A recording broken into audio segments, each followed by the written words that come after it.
আজকে আমি তোমাদের সঙ্গে আমার যে রান্নাটা শেয়ার করে নিচ্ছি সেটা হচ্ছে শোলা কচু আর আলু দিয়ে মাছের মাথা দিয়ে একটা তরকারি। মাছের মাথাটা ভেজে তুলে নিয়েছি। মাছ ভাজার তেলে ফোড়ন দিয়ে দিলাম 5 ফোড়ন। ফোড়নটা ফুটে গেছে, দিয়ে দিলাম ধুয়ে রাখা শোলা কচু আর আলু, দিয়ে দিলাম কাঁচা লঙ্কা, দিয়ে দিলাম হলুদ আর দিলাম স্বাদ মতো নুন।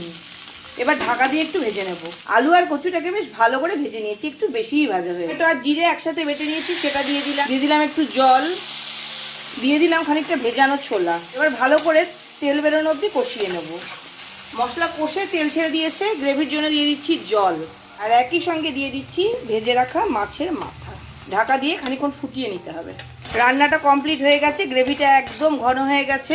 একটু বেশি করেই আমি আচার দিয়ে দিচ্ছি। যেহেতু কচু গলা ধরার একটা সম্ভাবনা থেকে যায়, যাতে কোনো মতেই গলা না ধরতে পারে, তাই এই আচারটা দেবো। তোমরা একবার বানিয়ে খেয়ে দেখো আর আমাকে জানিও তোমাদের কেমন লাগবে।